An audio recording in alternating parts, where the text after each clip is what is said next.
نبی پاک صلی اللہ تعالی علیہ وسلم کی زندگی میں بہترین نمونہ عمل ہے. بہترین. اگر کوئی شخص ایک خوبصورت ترین زندگی ترتیب دینا چاہے اور وہ محسوس کرے کہ زندگی باوقار بھی ہو، حسین بھی ہو، سکون والی بھی ہو، اور زندگی اس طرح کی ہو جس میں میری وجہ سے کسی کو تکلیف بھی نہ پہنچے، اور زندگی اس طرح کی ہو کہ میری وجہ سے کسی کا فائدہ بھی ہو جائے، اور زندگی اس طرح کی ہو کہ میرا وجود بیکار نہ ہو، میری صلاحیتوں کو زنگ نہ لگے، میں کچھ کر جاؤں، کچھ کر گزروں، زمانے کو کچھ دے جاؤں، ملت کے لیے، قوم کے لیے، وطن کے لیے، مذہب کے لیے، دین کے لیے، عقیدے کے لیے کوئی خدمات سر انجام دے جاؤں، میں کچھ نظریات میں بلندی پیدا کر جاؤں، میں کچھ کر جاؤں.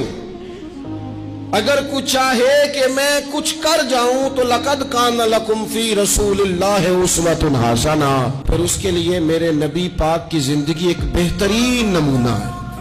بہترین نمونہ. ہم نہ جب کچھ کرنا بھی چاہتے ہیں نا تو تب بھی نہ اس میں پہلے اپنا آرام سائیڈ پہ کر لیتے ہیں، اپنا سکون سائیڈ پہ کر لیتے ہیں، اپنا کھانا پینا، اپنا نفع سائیڈ پہ کر لیتے ہیں. پہلے ساری چیزیں اپنی ذات کی اس میں سے مائنس کر کے پھر ہم کچھ کرنا چاہتے ہیں. تو ایسے تو نہیں نہ کچھ ہوتا، نہیں کرنا کچھ نہ پڑے، نام زیادہ ہو، خدمت کوئی بھی نہ ہو، نمبر پہلا ہو، ڈیوٹی کوئی بھی نہ ہو، اجر سب سے زیادہ ہو. باتوں کے ساتھ جو لوگ پلاؤ پکاتے ہیں وہ زیادہ بھی گھی ڈالنے تو خرچہ کوئی نہیں آتا، مسالہ جات مہنگے استعمال کریں، باتوں سے جو پلاؤ پکانے. اور اگر کسی نے عملاً آنا ہے تو پھر تو میرے بھائی یہ شہادت گاہ الفت میں قدم رکھنا ہے. لوگ آسان سمجھتے ہیں مسلمان ہونا. آپ تھوڑا سا اس آیہ مقدسہ کا پس منظر سمجھیں گے. یہ آیت نازل کب ہوئی؟ یہ آیت نازل ہوئی ہے غزوہ خندق کے موقع پر. سارے عرب قبائل جمع ہو کے یک بار کی انہوں نے حملہ کر دیا مدینہ طیبہ پر. اور زمینی حقائق یہ ہیں، اندر کی صورتحال یہ ہے کہ یہودی جو بڑی دیر سے معاہدہ کیے ہوئے تھے مسلمانوں کے ساتھ، انہوں نے معاہدہ بھی توڑ دیا. منافقین مدینہ طیبہ میں جو بڑا اظہار کرتے تھے ظاہری جملوں اور لفظوں کے ساتھ، وہ پیچھے ہو گئے. قحط کا زمانہ ہے، معاشی حالات بھی بڑے سخت ہیں. اب ان حالات میں سارے کا سارا عرب کفر جو ہے وہ جمع ہو کے آ گیا. اب حضور نے ان کے خلاف کھڑے ہونا ہے. صحابہ کو جمع کیا گیا، مشاورت کی گئی، اب کیا کیا جائے. حضرت سلمان فارسی رضی اللہ تعالیٰ عنہ نے مشورہ دیا کہ یا رسول اللہ صلی اللہ تعالیٰ علیہ وسلم، ہمارے علاقے میں یوں ہوتا ہے کہ جب اس طرح کا معاملہ ہو تو خندق کھودی جاتی ہے، اس میں آگ جلائی جاتی ہے اور پھر دشمن سے مقابلہ کیا جاتا ہے. اب خندق کھودنی ہے اور اتنی بڑی کھودنی ہے کہ گھوڑا اس کو کراس نہ کر سکے، تو اس کے لیے بھی تو اسباب چاہیے. یعنی اندر بھی حالات اس طرح کے نہیں ہیں.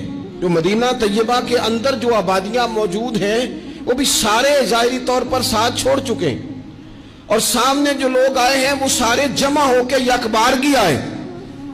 اب مقابلہ ہے اور مالی حالات بھی کمزور ہیں. حضور نے فرمایا کھودو بھائی خندق. کیا غریبوں کے بچے صرف دکھ اٹھائیں گے؟ مسکینوں کے بچے صرف دنیا میں دکھ اٹھائیں گے؟ حضور نے لوگوں کی اس بات کو غلط کیا. جس طرح باقی لوگ خندق کھودنے میں مشغول تھے، اللہ کے رسول خود بھی مشغول ہو گئے.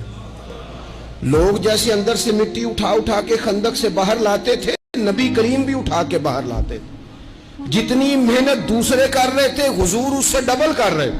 بلکہ صحابہ فرماتے ہیں درمیان میں کچھ ایسی چٹانیں آئیں جو ہم سے نہیں ٹوٹتی تھی، تو حضور نے فرمایا مجھے دونا تھوڑا، مجھے دونا اوزار، میں تمہیں توڑ کے دیتا ہوں. حضور نے باقاعدہ عملاً اس میں کام کیا. اور جب ہم نے کہا نا یا رسول اللہ ہم نے تو بھوک کی وجہ سے پیٹ پہ پتھر باندھے ہیں، تو حضور نے کپڑا ہٹا کے کہا تم نے اگر ایک باندھا ہے تو میں نے دو باندھے ہوئے ہیں.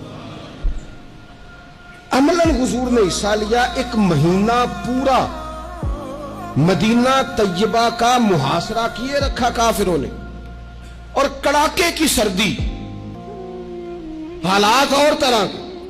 ان سارے حالات میں یوں ڈٹ کے میرے رسول کریم نے مقابلہ کیا. یوں ڈٹ کے مقابلہ کیا کہ وہ جو آئے تھے نا مہینہ پورے کے لیے اور سارے جمع ہو کے آئے تھے، نتیجہ یہ نکلا کہ وہ ایک دوسرے کو برا بھلا کہنے لگے.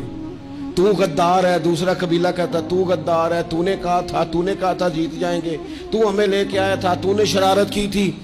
ایک مہینہ محاصرہ کرنے کے بعد وہ سارے وہاں سے خائب و خاسر ہو کر ذلیل و رسوا ہو کے نکل گئے. اور ان سارے حالات میں حضور یوں ڈٹ کے کھڑے ہوئے کہ کمزور پڑنے والے لوگوں سے، پریشان رہنے والے لوگوں سے، چھوٹی چھوٹی باتوں پر گھبرا جانے والی امت سے، اور ذرا سی باتوں پر ٹینشن طاری کر لینا اور کالا جادو ہو گیا اور نظر لگ گئی اور فلانا آ گیا اور فلانے کی وجہ سے ایسا ہو گیا اور فلانے نے مجھے یوں کر دیا اور فلان کی وجہ سے میں کامیاب نہیں ہو سکا اور فلانا میرے ساتھ چلتا. تو اللہ کریم نے ان ساری کمزور باتیں کرنے والے ہم جیسے لوگوں کو سمجھایا کہ یہ حالات دیکھو اور میرے رسول کا ڈٹنا دیکھو، اور ان حالات میں بھی پورے کفر کو بھگا دینے کا انداز دیکھو. لَقَدْ كَانَ لَكُمْ فِي رَسُولِ اللَّهِ أُسْوَةٌ حَسَنَةٌ، فرمایا تمہارے لیے میرے محبوب کی زندگی میں بہترین نمونہ ہے.